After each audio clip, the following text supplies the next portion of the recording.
دوسرا تراویح کے بارے میں دو چار باتیں عرض کر کے انشاءاللہ پھر میں جوابات کی طرف آتا ہوں کہ یاد رکھیں کہ تراویح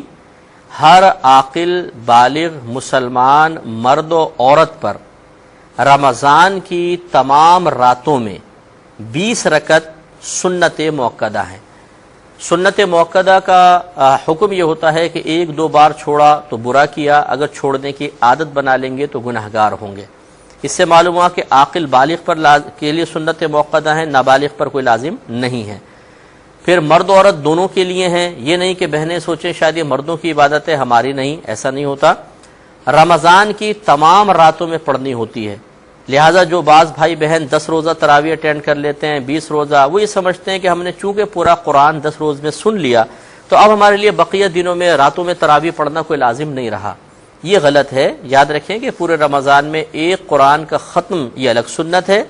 اور تمام راتوں میں 20 رکعت تراویح ادا کرنا یہ الگ سنت ہے۔ اگر آپ نے 10 دن میں قرآن سن لیا تو ایک سنت ادا ہوئی، اور باقی جو رمضان کی راتوں میں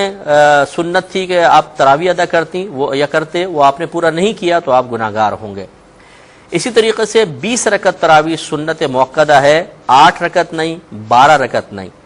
بعض ہمارے بھائی بہن اگرچہ یہ کوئی قاعدہ شرعیہ نہیں ہے لیکن وہ کہتے ہیں کہ جی حرمین میں جو کچھ ہو رہا ہے حرمین طیبین میں وہ ہمارے لیے دلیل ہے۔ بعض لوگ کہتے ہیں، اگرچہ میں اس کو دلیل نہیں سمجھتا ہوں، ہمارے لیے قرآن و حدیث دلیل ہے، لیکن میں عرض کر رہا ہوں کہ بعض حرمین طیبین کی مثال دیتے ہیں ہر چیز کے اندر، دیکھیں حرمین طیبین میں ایسا ہو رہا ہے، دیکھیں وہاں پر ایسا ہو رہا ہے، تو یاد رکھیں کہ وہاں پر بھی پوری 20 رکعت تراویح باجماعت رمضان کی تمام راتوں میں ادا کی جاتی ہے۔ تو جو لوگ کم از کم حرمین طیبین کو کہتے ہیں کہ ہم اس کو فالو کریں گے تو وہ ذرا غور و تفکر کر لیں کہ آخر ان کے پاس بھی کوئی شرعی دلیل ہی ہوگی نا۔ آنکھیں بند کر کے تو ایسا نہیں ہے کہ وہ 20 رکعت تراویح پڑھ رہے ہیں، تو یقینی سی بات ہے کسی نہ کسی دلیل سے پڑھ رہے ہوں گے۔ تو 20 رکعت تراویح رمضان کی تمام راتوں میں پڑھنی ہے۔ پھر یاد رکھیں کہ اس کی جماعت سنت موقدہ علی الکفایہ ہے۔ سنت موقدہ علی الکفایہ کا مطلب یہ ہے کہ محلے میں سے اگر چند لوگ بھی مسجد میں جا کے جماعت میں شامل ہو گئے تو باقی تمام بری الذمہ ہیں۔ اس کا مطلب یہ نہیں ہے کہ میں آپ کو جماعت سے ہٹانے کی کوشش کر رہا ہوں، بلکہ ایک نفس مسئلہ بیان کرنا مقصود ہے کہ جماعت سے نماز پڑھیں، بہت اچھی بات ہے، لیکن اگر کوئی شخص جیسے مسجد میں جماعت ہو رہی ہے اور وہ نہیں پڑھتا، وہ گھر میں پڑھتا ہے اور جان بوجھ کے پڑھتا ہے، جا سکتا ہے پھر بھی پڑھتا ہے،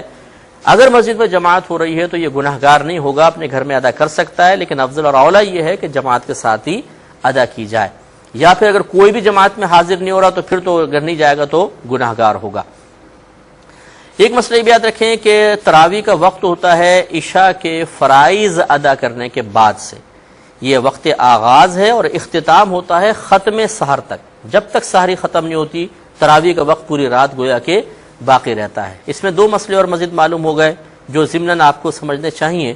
کہ بعض اوقات ایسا ہوتا ہے کہ کوئی دیر سے مسجد میں آیا اور تراویح کی جماعت شروع ہو گئی اور اس نے بھی عشاء نہیں پڑھی، اگر یہ ڈائریکٹ جا کے تراویح کی جماعت میں شامل ہو جائے تو آخر تک جتنا بھی یہ پڑھتا رہے گا سب نفل نماز ہوگی، تراویح کی سنت موقدہ ادا نہیں ہوگی، کیونکہ تراویح کا وقت شروع ہی تب ہوتا ہے جب عشاء کے فرض ادا کر لیے گئے ہوں۔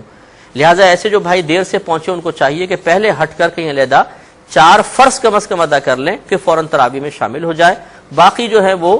سنن نوافل وغیرہ بعد میں ادا کر لیے جائیں۔ یہ اور دوسرا مسئلہ معلوم ہوا کہ تراویح کا جیسے بعض بھائی سمجھتے ہیں کہ 12 بجے تک تراویح کا وقت ہوتا ہے، بعض کہتے ہیں جماعت سے تراویح پڑھ لی تو وہ صحیح ہے ورنہ اس کے بعد نہیں ہو سکتی، یہ سب غلط ہے۔ سحری کے ختم ہونے تک تراویح آپ پڑھ سکتے ہیں، لہٰذا امید ہے کہ یہ تمام مسائل اگر آپ ذہن میں رکھیں گے تو تراویح سے متعلق کوئی آپ کو پریشانی نہیں رہے گی۔ ترغیباً ایک بات عرض کر کے پھر انشاءاللہ جوابات کی طرف آتے ہیں کہ ہم سحری میں اٹھیں گے ہی، کوشش یہ کیجئے کہ اگر آپ سو کر اٹھتے ہیں تو 2 رکعت نفل